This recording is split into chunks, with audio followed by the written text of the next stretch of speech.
Ну а уже на самом заседании Российско-грузинского совета обсуждались ключевые вопросы в сфере туризма. Туристические проекты, знакомство туроператоров грузинских и ингушских, оценка потенциала малоразвитых мест. Здесь же присутствующие смогли познакомиться с народным творчеством ингушских мастеров. Напомним, заседание прошло в рамках достигнутых договоренностей главы Ингушетии Махмудали Калиматова с президентом Торгово-промышленной палаты России Сергеем Катыриным 19 сентября текущего года.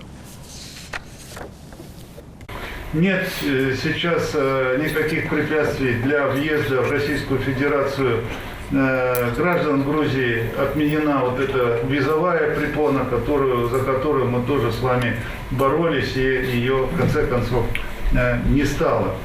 Самая ближайшая перспектива – это мы тоже обещаем нашим грузинским партнерам вход в сети расширенной линейки продуктов грузинского производства. Вот эти наши пока промежуточные результаты, и дальше мы будем с вами работать в этом же ключе. Подвожу итог, скажу, что все, что мы с вами намечали по нашим протоколам в предыдущие наши заседания, выполнено.